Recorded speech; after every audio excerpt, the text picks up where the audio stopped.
knowledge using three objects I have identified. I implemented one of our core team, knowledge and technology, to further understand the influence of knowledge and technology towards our changing value and belief. What is new knowledge? New knowledge is new evidence that comes to light or a new thought process which differ from our old perception. As the world continues to grow, with more research, theories, and information, knowledge constantly evolves over time. With that new knowledge, it is natural to change one's established value and belief. What are established value and belief? Established value and beliefs are impacted by past experience. They are influenced by each one's biased perspective, and it depends on the individual's discretion. So when new knowledge is formed, this has an impact on the change in established value and belief of a person. The first object I've selected is a human growth hormone. As you all might have heard, HGH is a familiar but has a negative impression on first thought. This is because we are familiar with it due to athletes' misuse as performance enhancers. However, HGH was primarily synthesized in the 19th century as a medical treatment for growth hormone deficiency. It was a life-changing discovery for many patients, but HGH was rapidly mistreated by athletes as a performance enhancer. The change of belief and value is observed at very slow. I first identified the change of belief with the development of technology, how a hormone that was ought to be naturally occurring was able to be formulated by men. This was only feasible when new knowledge was accepted and applied correctly.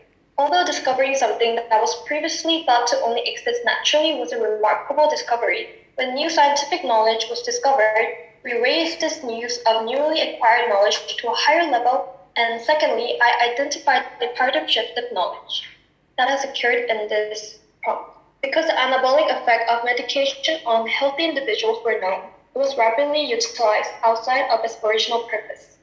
Misused HGH medicine has led people to misunderstand the intention and have negative opinions about it, although it is currently implemented for patients.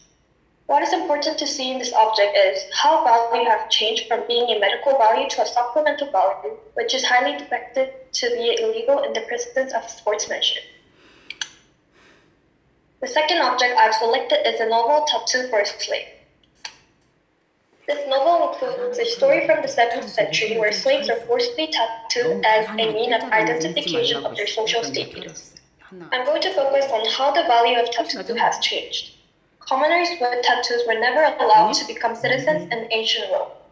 This was because of the symbolism of a tattoo.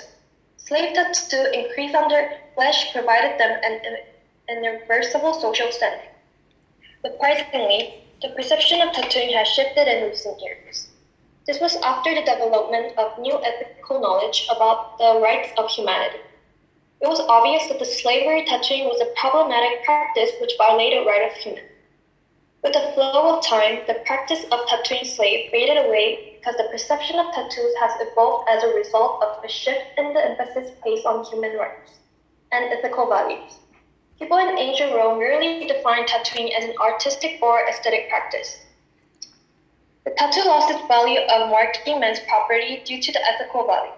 In the present days, the value of identification has significantly been lost due to the development of technology and replacement of digitized personal information. Unlike in the past, when tattoos were carved forcefully into the suppressed freedom, ironically, today's tattoos are carved to expose their own individuality and art. The change in people's belief led tattoos to become a way to express, not to suppress. The third object I've chosen is campaign poster promoting HPV vaccine. The year vaccination that protect against human papillomavirus infection. HPV vaccine is used to protect against HPV infections and is well known to us as cervical cancer prevention. This vaccine illustrates how media exposure may shape and modify our established value and beliefs. For a long time, the media portrayed HPV vaccine as providing solely one-way protection for women, leading to widespread assumption that the vaccine is just for women. The media's coverage of HPV vaccine has recently shifted, emphasizing the relevance of other HPV-related diseases such as throat cancer and benefit of vaccination for both genders. The confirmation bias incurred by the media on the HPV vaccine dramatically instilled in individuals a clear belief the vaccine is gendered. However, many campaign news organizations have recently focused on the importance of vaccination for both genders, emphasizing the importance of protecting each other, as both genders could be the carriers of HPV virus, which has been a substantial way of changing our previous belief. Furthermore, it is essential to understand that the new knowledge does not always come to us as a profound knowledge of science, and we are more susceptible to being influenced by the media. Availability of exposure to detailed information about various information has significantly increased because there was technological development on creating extended type of media such as social media. This led people to change their established value and belief. We still require stronger exposure and also much more persuasive and biased information in order to prevent this misperception. In my presentation, I have proved how values can be established and changed in various forms. It was interesting to see how values can change depending on one's perception and different types of knowledge.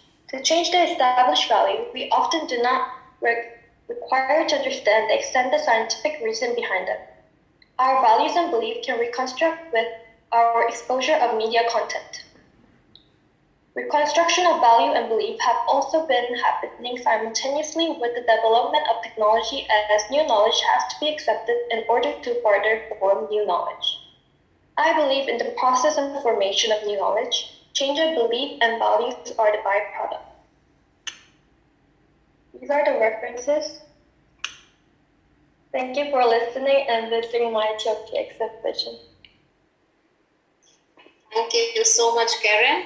We really enjoyed your presentation. I hope everybody did too. Now I would like to welcome Abigail to present her thoughts on her exhibition.